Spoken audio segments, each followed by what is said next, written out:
Happy July. We are halfway through the month, about-ish, I would say. Hopefully everyone's doing great. Thank you for being on here live. I appreciate it so stinking much. I know that it's hard to get on here. I know that it's hard to take that time out of your day, especially when it's like bedtime and kids to bed and supper time. And I understand that this is we might have to rework sometimes, but I appreciate you guys taking the time out here because this is what's going to make your business go up. Tonight we are going to talk to Shannon. Okay, Shannon, do you go by both last names or just the Stovall? Is that how you say that? I probably should have asked you that question first. How do I unmute you? Uh-oh, you're just going to be muted, I guess. It's just Shannon Grant. Grant, okay. Just wanted to make sure. We're going to talk to Shannon Grant. She is an SSD out of North Carolina. She was Shining Star in 2017. She's amazing. She joined in 2009 and is freaking fantastic. I listened to her story in April during my retreat that I went on with the Star Directors, and it's just been something that's like sat on top of my brain. I've talked to Tracy about it like every day. I think about it all the time. So it's really something I really wanted you guys to hear because it's just something that's just knocking on my head all the time. So Shannon, I will give you the floor and you can kind of talk about yourself a little bit and then talk to us about your story. Hey guys, thank you for being here tonight and thank you for inviting me on here. So yes, I'm going to talk about my why. And it's funny because whenever you first join Cincy, you don't think your story is that big a deal. You know, you hear someone who maybe their house burned down or someone who passed away of a horrible terminal illness. And you're like, no, I would never share my story because it's not as important as that. So what I want to tell you is that your story is yours. Your story will make a difference. There's somebody out there waiting just to hear your story. And when I stood on stage for the first time in 2011 and told my story, it was unbelievable how many people I could relate to just from sharing something I didn't think was that significant. So I do want to challenge you guys and to really get you guys out there and sharing whatever it is on your heart that you feel like you can bless someone with Cincy with. Because it might be the fact that they might not need the money, but they might need the community, or they might not need the community and they might need just to hear that they are valued. People wake up all the time and praying every single night for an opportunity that we have. So I'm going to start out just telling you my story. Can you guys see me okay? I don't even know. Is it showing it? Okay, good. Okay. So I joined in 2009 and I like to call myself an accidental leader. And it was a complete accident that I even joined. I had tried direct sales twice before. I had been in a makeup company and I'd also been in a jewelry company and it failed terribly. I think I lasted in the makeup company for about, I don't even know, maybe 5 months. And the jewelry company was for a year. But it just wasn't my passion. It wasn't my niche. And I just swore off direct sales forever and ever because the people that I had joined under were very pushy and told me I had all kinds of goals to meet. And I don't think they understood my heart. So in 2009, just give you a little backstory. I was married before and I had a daughter with my first husband. And my first husband was very abusive and he was horrible to me and he was horrible to her. And I was in the relationship for about 10 years where he was very emotionally abusive as well, where he told me I would be nothing without anybody, that I would never be able to amount to any of my dreams. I was in veterinarian school to finish out being a veterinarian. He decided to quit paying for it so that I would have nothing and have to depend on him. He made a lot of money. And it was almost like being in a velvet prison to where everybody thought I was so lucky to be with him, but they had no idea how many tears I shed and how horrible it was. And I prayed for a way out. And one day I was able to get up the strength and leave him 10 years later. And he took everything from me. He froze my bank account. We lived in an apartment with a mattress on the floor and a futon. And my daughter was 3 years old when I left him. Just giving you backstory, just how bad it was. She called me dumbass instead of mom because he called me dumbass all the time. So we had to correct that real quick. And he was just, you know, those kind of people that are just, they dream stealers, you know. It got to the point where I absolutely hated myself, couldn't stand the person I looked at in the mirror. believed every single lie that he had told me about myself, to where I was telling myself that same story. So I had rewritten all these stories about how I was not enough, how nobody loved me, how no one would ever care for me, no one would ever want to marry me again. I had to stay with him. That I stuttered and that I would never be anything. I mean, I told myself those stories over and over and over again, that every single thing that I attempted to do in my life after him, I would always fail at, because I would start to fall back into that story of I wasn't enough, I didn't add value, might as well not even be here, my daughter would be better off with somebody else, that kind of thing. Because he constantly reminded me of how I'd never be able to take care of her. And her biggest dream in her life at 3 years old was to go to Disney World. And she was the apple of my eye. And I wanted to take her to Disney. And he would even remind me I'd never be able to take her to Disney. So as soon as I left him, he took her to Disney and then sent me a postcard and told me that I even sucked at that. So that's just a little bit of what he did. But I wanted to set the tone so you'd understand what happened through Scentsy with me. So I was already broken. I didn't believe in myself. I ran into this guy that I had met when I was 15, whenever I left my first husband, and we rekindled a friendship, and we ended up getting married. We had 3 children ourselves, and I just thought that was it. I thought everything was gonna be great now. I got a guy who loves me. I've got these kids. I'm getting a house. I mean, I don't live paycheck to paycheck anymore, because now I have somebody else helping me. It was just, everything was coming into place, but I was still broken, and there's still a piece of me that needed healed, but I didn't know what it was. And my husband would always ask me, what is it, Shannon? What is it? I can only love you so much. I can only tell you how amazing you are. I can only tell you how beautiful you are so much, but I just didn't believe any of it, because I was still stuck in that story. And one thing I can tell you is, if you have someone in your life who tells you how amazing you are, and tells you how beautiful you are, it tells you, how much they love you, and you're like, oh, okay, whatever. Don't do that, because one day they'll stop doing that, because if they don't feel like it's being received, they'll start telling you that because they don't feel like they matter. And something I learned along this journey was I had to start accepting whenever my husband did say, hey, I love you. Hey, you're amazing at this. I had to be like, you know what? Thank you so much for saying this. I believe that myself. But I had to get to that place of where I had to fall in love with myself again. So in 2009, I had a daughter. I mean, not a daughter. I had my daughter, who was at that time 9. I had a 9-month-old little girl. I had a 1.5-year-old boy and a 2.5-year-old boy. So yeah, we got pretty busy pretty quickly. But I always, wanted a lot of kids. And I was at my sister's house, and her house smelled absolutely amazing. I mean, so good. And I walked up to her and I was like, Kendall, what is this stuff that you got? And she said, it's called Scentsy. My neighbor sells it. I said, is it direct sales? She's like, yeah. I was like, oh, no, don't want anything to do with that. So then I went upstairs to her bedroom, and that room even smelled even more amazing. I'm like, oh my gosh, what is this? And she's like, I told you, it's Scentsy. My neighbor sells it. And I'm just like, okay, well, I can just go over there and see what she has. Well, my brother was having a what do you call it? I can't even think. Him and the girl who's getting ready to marry, a bridal shower that I was responsible and helping put on with my sister.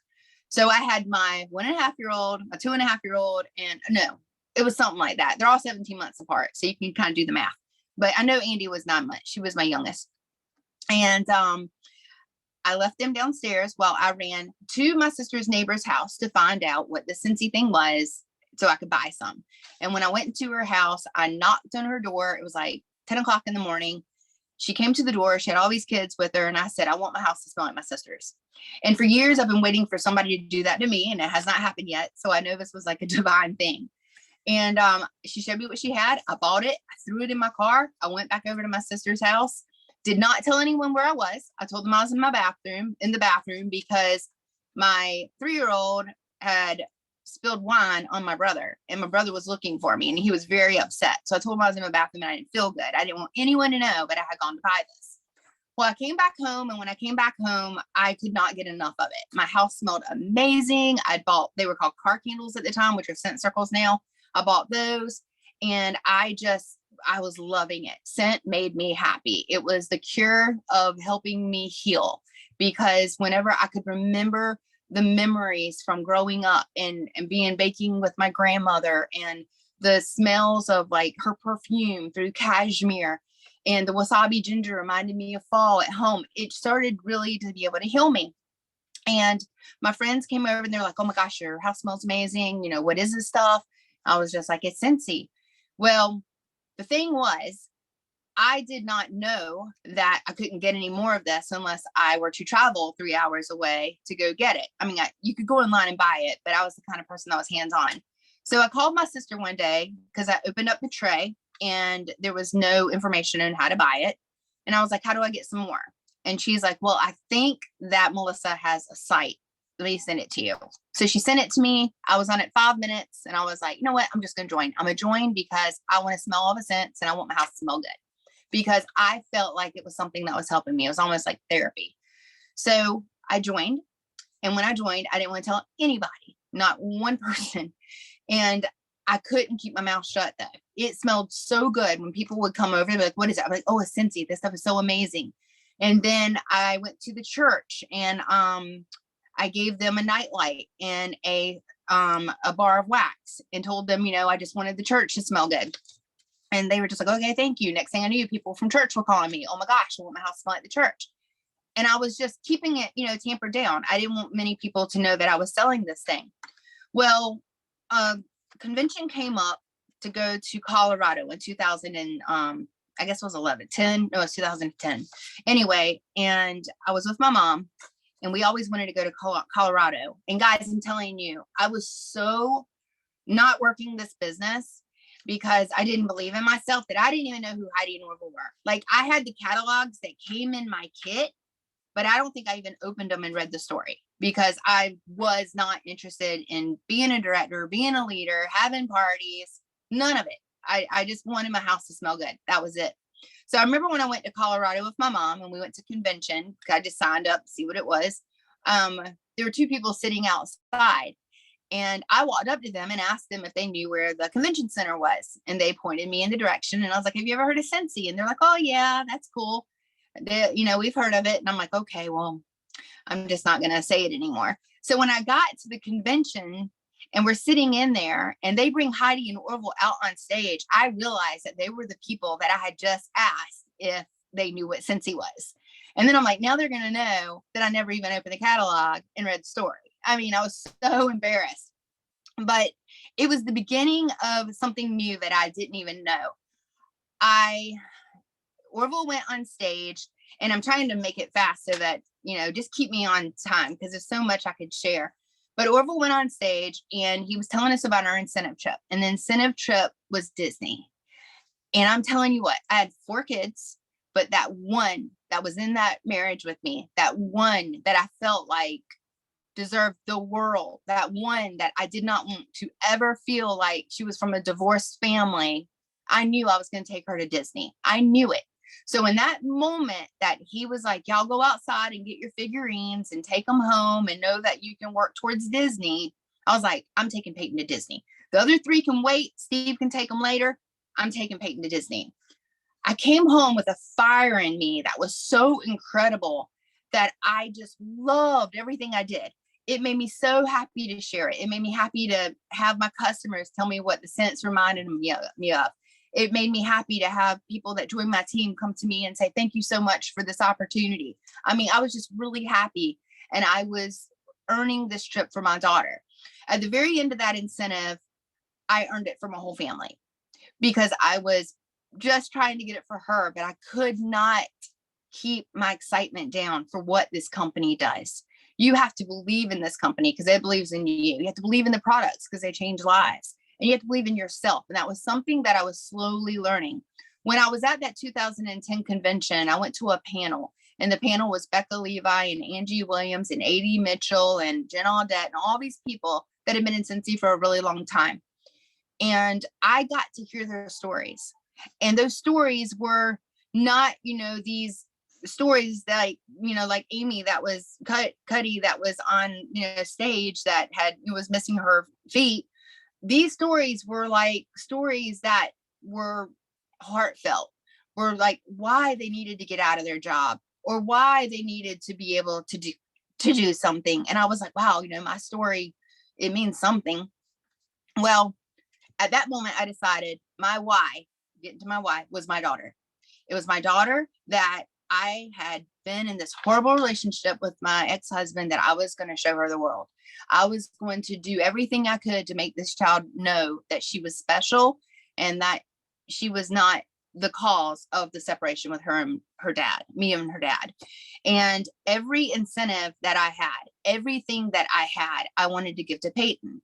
And the other three, I mean, they were able to get all of it too, but they were younger, but it was just so important to me. And whenever she was graduating high school, there was a Caribbean cruise that Cincy was having. And I asked Heidi if I could take Peyton on that cruise because I wanted to earn it for her, because her dad had constantly told me I'd never be able to do anything for her. I'd never be able to take her anywhere. So I wanted to be able to look him in the eye at her graduation and be like, I'm taking her out of the country. And my husband was like, Shannon, if you even look at him, if you even start that kind of like, look what I did, he's going to know you still care. So you just need to be humble. You just need to take Peyton and you need to have a great time. So every single thing that Cincy ever offered me, I kept saying it was for my daughter. It was for Peyton. It was for my kids, but it was for Peyton. Well, enough time goes by where she gets engaged. And she is now we're planning her wedding. And so it's still about Peyton in my eyes, it's still about giving her the best wedding, making sure that she's happy. And I was in Austin, Texas at this point. And whenever I was there, I called Peyton to see how she was doing because she was home. And she was 20 at this point. And she was like, Mom, are you getting ready to go and do a speech for Cincy? Because every year they always ask me to speak. And I was like, yeah. And she was like, well, listen, I don't want to be your why anymore. I do not want to be your why. I was crushed, guys. I was absolutely crushed because she was my why. She was my everything. She was like, and I always get really emotional when I talk about this because, she was with me in the bad, the really bad. And then she was with me in the good. And I didn't want her to feel like, she didn't count. And I was like, Peyton, if you're not my why, I don't know what is my why, because the other three kids have an amazing dad that you didn't have. I'll be lost. I'll absolutely be lost. And I remember getting off the phone with her and I was crying because she was just insistent that she didn't want to be my why. She did not want to be what I stood up on stage and talked about anymore, because she was now going to be married to an amazing guy who could help her and take care of her, and that she was a woman now and she didn't need me to protect her anymore. She said, Dad can't hurt me anymore, that I've forgiven him. You need to forgive him too. And I don't want to be your why. So I remember I was sitting there and I was lost. And I was just like, wow, I've been in Cincy this long and I am now lost. What do I work for? Why do I want those trips anymore? Why do I want a good paycheck? Why? And my friend Robin came up to me and she said, Shannon, do you really think it's about Peyton? I was like, yes. She goes, okay, well, let's just think about it for a second. In 2010, when you were in Denver and you heard that you were going to take Peyton to Disney if you earned it, she goes, how did it make you feel? And I said, great. She goes, like a good mom? I'm like, yes. And she's like, did it make you happy? I'm like, oh, yes. She goes, did it make you feel worthy? I'm like, yes. She's like, okay. As you started to grow on your own and you started to have a team and people came to you and started saying, hey, thank you for this opportunity. I'm so happy because my life is changing. How did it make you feel? I'm like, happy. Did it make you feel worthy? Yes. Did it bring you joy? Yes. So, okay. She's like, so when you took Peyton on the Caribbean cruise and you were able to, show her all the islands and do all the things, how did it make you feel? I was like, it made me feel like I had beat that old Shannon that didn't believe in herself. It made me happy. And she's like, right, made you happy, made you feel like a good mom, made you feel good. I'm like, yep. And she goes, so I have a question for you. Why can't your why be because it makes you happy? She's like, because this whole time, everything that you have done for your daughter has made you happy. There wasn't one time that you ever made me feel like you were obligated to do the things to be able to do that for her. you got to do these things. You wanted to do these things because it made you happy. She goes, ever since I've known you, you're the happiest person I've ever known. Even whenever the worst things happen to you, you always see the positive. And it doesn't make sense because you've been through so much. You've been hurt so badly, but you found happiness in Cincy. You found that it was your happy pill. So I believe that even though you want to say that it was your daughter who pulled you through, it was your happiness. It was you finding you again. It was you believing in yourself again. It was you falling in love with yourself again. It was you knowing that you made a difference. And when you went to bed at night, you were happy. She goes, that's why you are here, not because of Peyton. And when I sat back, I was just like, you're so right. You're so right. Because the minute she told me that, she was like, what brings you joy? What brings you joy? What fills you up with happiness? How can you make you happy? And I was like, being with my family, riding a horse. And I just started talking freedom. It all became about freedom, but freedom came with my happiness because I don't have to have all these great, wonderful materialistic things. Freedom for me is not having that burden that I don't matter anymore. Freedom for me is knowing that what I am going to offer someone today and the person that I'm going to see today, I'm going to make a difference in their life and it's going to make me happy. And when I wake up in the morning, it's like I ask God, like I was telling Brooke earlier, I let God just pour through me and I ask him to give me the words because I know if it's just one person that it makes a difference in, then it was meant to be. Because I wake up in the morning and ask him, who do you want me to serve today? And I go to bed and say, did I do what you wanted? Because Cincy is a business that has been used in my life as a vehicle to be able to bless others and to be able to heal me. Now, if you would have told me way back in 2009, hey, this is going to heal you. You're going to find friends of a lifetime. You're going to travel the world. You're going to be a shining star. You're going to, have this, and this, and you're going to speak on stage. I would have thought you were on crack. I'd have been like, no, I don't think so. This girl can't get out of the house without thinking that she's going to do something wrong. But when you start to believe in yourself and you start to say, you know what, I can make a difference. You're one person away from being able to change your life. And that is just the fact that you just have to be consistent in offering this amazing opportunity every single day.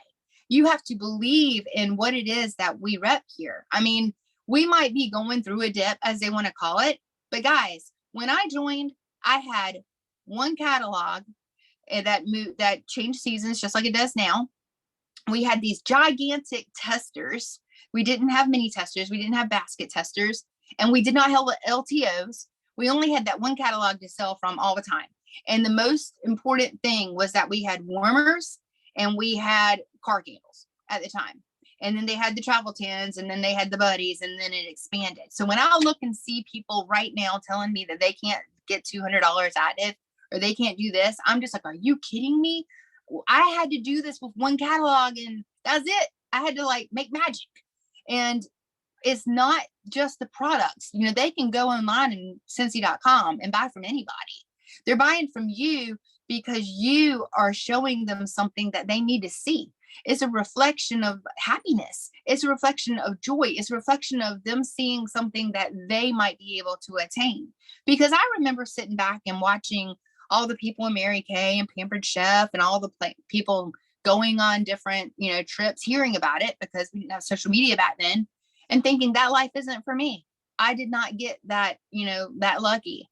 Yeah, I got stuck in this place and I'm never going to be able to get out of it, ever. But once I started to believe in myself and took the first step of getting out of that abusive relationship, and then once I remarried and took the next step into Cincy, not knowing it was going to be the thing to heal me, because I remember the night I became a director, they made me come up with a name, right, for our team. And I named it Heaven Essence, as in the aroma of heaven, because I felt like everything I did in this company had to do with a blessing somehow. Whether someone joined me, whether someone bought from me, whether someone referred me, it didn't matter. Whether they hosted with me, there was going to be a way that this was going to bless them. And so I figured I would name my team that, because when people heard the name, they'd be like, okay, well, what does that mean? I'd be like, oh, I get to tell you, and I said, this is what I believe. I believe you're going to be blessed by this, whether you join me or not. And I build those relationships and help people see how much value they have to offer, because you would be surprised how many people work a 9 to 5. And I mean, I was there. I worked as a chemist for many years. I was micromanaged.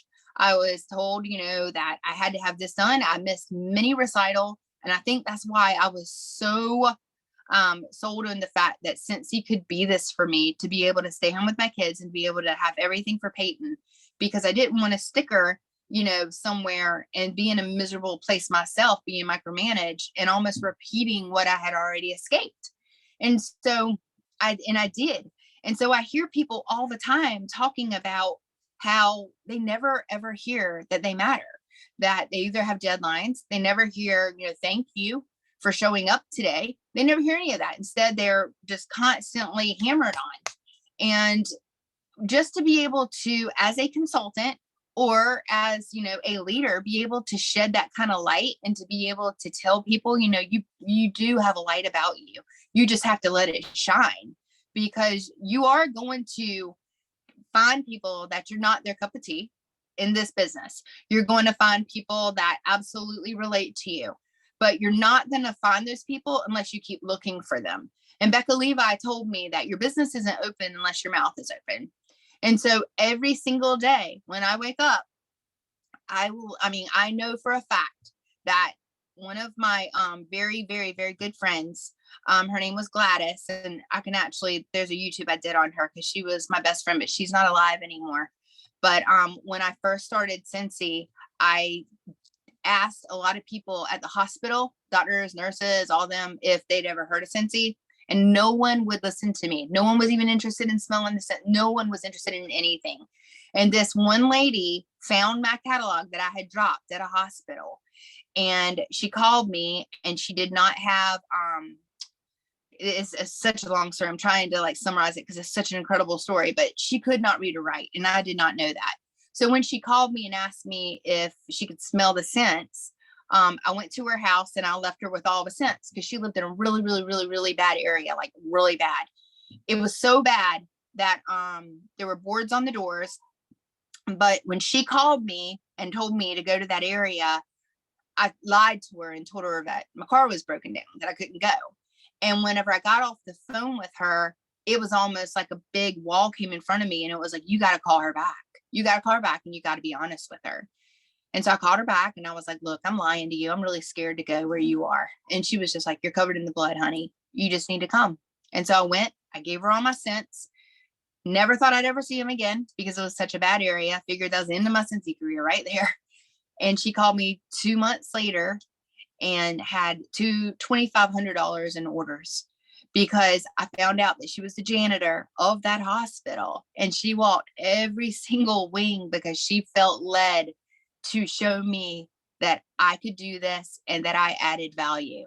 And that was a stranger. So can you imagine the people that you meet every day that are strangers, the impact you could make on them by just believing in them, your team by just believing in them? I mean, it is incredible. And she remained one of my best friends for a really long time. She ended up helping me with my kids for a while. But she told me that people were waking up to meet me. And I started to believe that, and I made it my motto. And when I would wake up in the morning and I didn't even feel like going out, and I didn't even feel like working Cincy or anything, I would remember that people were waking up to meet me. And I would go out and I would say, I'm not going home until I at least meet 3 people and make a difference in their life. So my whole point of just sharing that with you is that you have got to believe in yourself. You can't let anyone, whether it be anybody that's upline, downline, crossline, someone in your life, someone who's toxic, tell you that you don't matter, because every single one of you guys matter. Cincy is a journey that I had to take in order to heal, in order to understand my worth, in order to understand that even if I stuttered in the beginning, and I did, because I was so nervous and scared that I was always going to mess up, that I was always just second guessing myself. But just the fact that whatever it is that you have in your life, someone needs to hear about your story. And when you start sharing it, you're going to see a big difference. And I'll end on this. My husband is a big dreamer. He's a huge dreamer. And whenever I first got with him, I was negative Nancy. I didn't believe anything could happen to anybody. Nothing good could happen. I was so negative. And one day we went out to the airport and I was like, what are you doing? Because he's a pilot by trade. And he was like, I'm looking at the airplane that we're going to eventually get for our family. And I was like, are you kidding me? I was like, why are you looking at something that you'll never have? I'll never forget that. And I have a paper in here somewhere, but he was like, okay, listen to me, Shannon. He was like, either one, you don't know how to dream, or two, someone squished your dreams a long time ago. He said, when you go home, I want you to write down everything your heart's ever desired, everything. And I was like, no, because I don't want to be reminded of something that I'll never have. And he was like, no, I want you to write it down. And guys, do you know, I have this sheet of paper. I have every single thing that my heart desired, because it wasn't anything huge and materialistic. It was things that I found joy in, things that had freedom, the places I've been, the things I've got, people I've met. So circling back around, I wanted to be a veterinarian because I wanted to be a large animal vet for horses. And my ex, at the very end of getting ready to sign our divorce, he reminded me that he was getting ready to buy a house with horses and that I would never have it. Well, I met a girl through Cincy that had horses, and I always wanted them. And I kept doing parties and all these people had horses, and I would get so mad because I felt like I was window shopping and God was only showing me things I would never have because I was negative Nancy. What I didn't know was that he was showing me a glimpse of something that was possible. And a year later, that same girl that I went to her house and did parties for had written on Facebook that she was getting rid of her horses. I wrote underneath that I wanted to know more. And she was like, you live in a subdivision. How in the world would you even have it? She took the post down, called me and was crying and said, you know, what's weird is I don't want to give away this horse. I don't want to sell him. But when I was getting ready to put this on Facebook, it was 1:00 in the morning. She said, I told God, whoever commented first was the person that's supposed to have this horse. And she goes, and you're the one. And it doesn't make sense because you live in a subdivision. I was like, I know, it doesn't make sense. And I was like, well, just don't worry about it. And my husband, who's the dreamer, went into my office and grabbed my paper and said, you have horses on this sheet of paper. You need to go look at that horse. And I went to look at that horse with my best friend, who was my first director. And she kept my horse for 7 years that I bought him. His name is Favor, as in favor of the Lord, until I could put him at a barn, until I eventually have him in my own home. So I am telling you, dream big, because the things that don't even seem possible will come to fruition when you start believing yourself, when you start sharing it with everyone, and whenever you know that you make a difference. And that's all I got. I know it's a lot, but that is part of your why. It will evolve over time, but there is nothing wrong with you doing Scentsy because it makes you happy.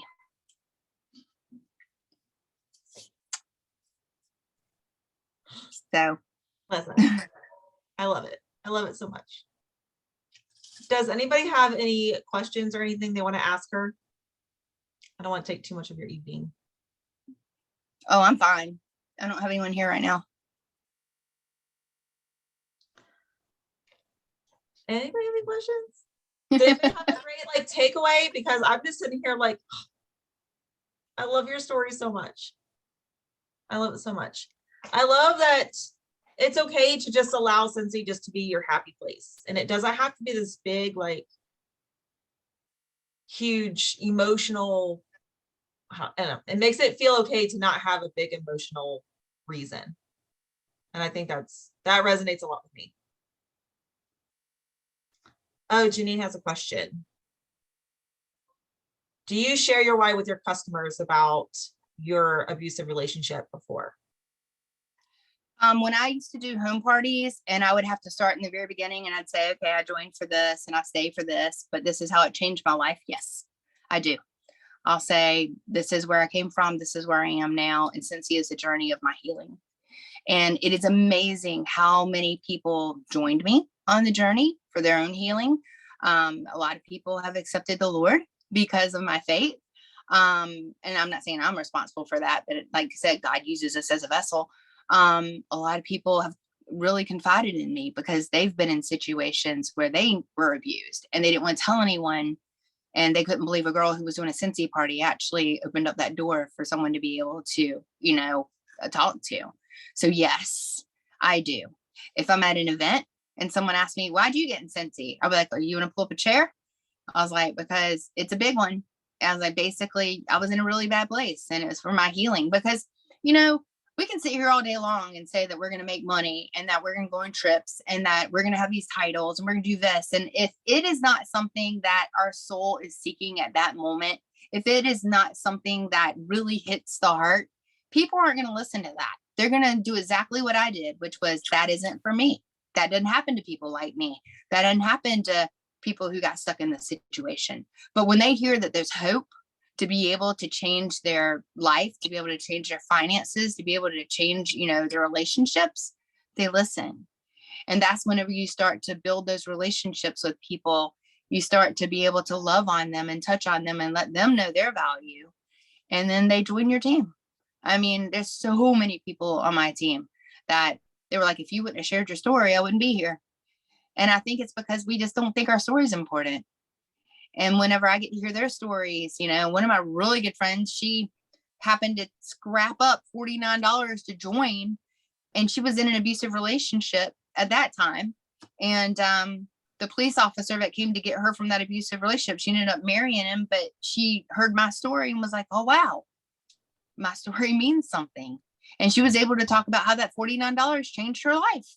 So don't be afraid to share your story ever. Even if you don't think it matters, it's going to matter to somebody. And just because, you might not relate to mine, you might relate to somebody on my teams. And I definitely, if you've never done it before, but you can do those bacon nights where it's become a consultant night and opportunity night and put it on the, what do you call it? On the Facebook page of that you're doing the become a consultant opportunity night. And at that point, have people share their stories. And the people who they invited, they get to go under them, of course, but you would be surprised when we did this one night and had different people share their stories, that people were like, wow, there is someone out there that's going through what I'm going through. So I'm just telling you that your story matters a lot.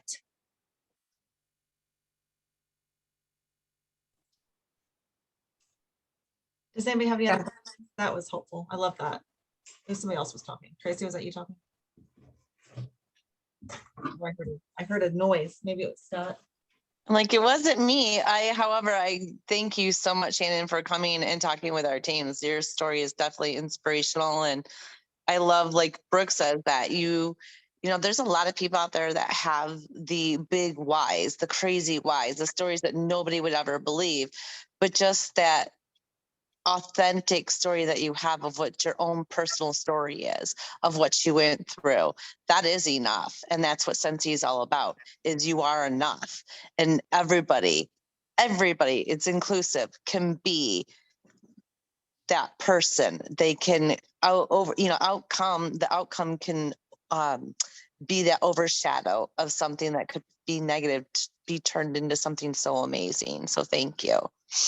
Oh, you're so welcome. I'm going to tell you this. When Jason Harwood contacted me back in 2011 or whatever it was to share my story, and I told him it's not that big a deal. He's like, everybody has a story. I stood on stage and shared it at a world tour.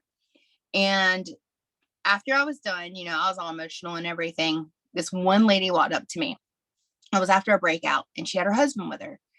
And she was like, I just want to tell you how much your story meant to me. And I'm like, okay, yeah, you're welcome. And she was like, I'm in that relationship with him right now. And for 16 years, this is the first time he's looked over at me and said, did I do that to you? And I am so sorry. And I just bawled, because who would have ever thought, you know what I mean? That just that one lady telling me, and her husband was with her, that she was in an abusive relationship with, I just couldn't believe it. So the power of one, sharing your story, it means a lot. And I do know they're still together, and I do know she's still in Cincy, and I stay in contact with her. And when they went back, they went through counseling. And I guess that just one thing just opened up something that he needed to hear, what he was actually doing to her. I don't think he physically beat her, but emotional abuse and mental abuse is horrible. I mean, that was like the depth of mine was all that. But yeah, it just makes a difference. Whoa. Ooh. Yeah. I was just like, oh. How do you respond to that when someone comes up to you? It's like, oh. I didn't know what to say. I I'm just like didn't know what to speechless. I say. don't say either. Like, oh God. Yeah, I didn't know what to say, but yeah, it was powerful. It was very powerful. But now I'm friends with him and stuff. And I mean, he thanks me all the time. You wouldn't have stood up there. I wouldn't have known what I was actually doing to her. How you saved a marriage? Yeah. I don't know.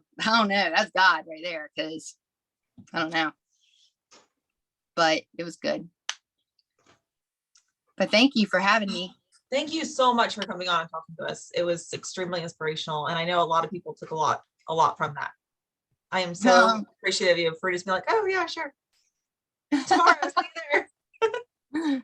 Yeah, you're welcome. That's no problem at all. Yeah, so let you guys know, I did earn the Alaska cruise, but I cashed out and I bought another horse. Well, so basically, I choose my joy, and I felt like having another horse would make me happier because my other one's getting older now, and I needed a younger one. So that's what I did. A lot of people have been messaging, you're not in Alaska? I'm like, no, girl, but I'm riding my horse. see, we did that when I earned, what cruise did we earn but not get to go on?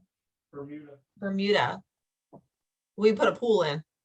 All right. I mean, Yep. and then with Alaska, we ended up putting money aside for a deck.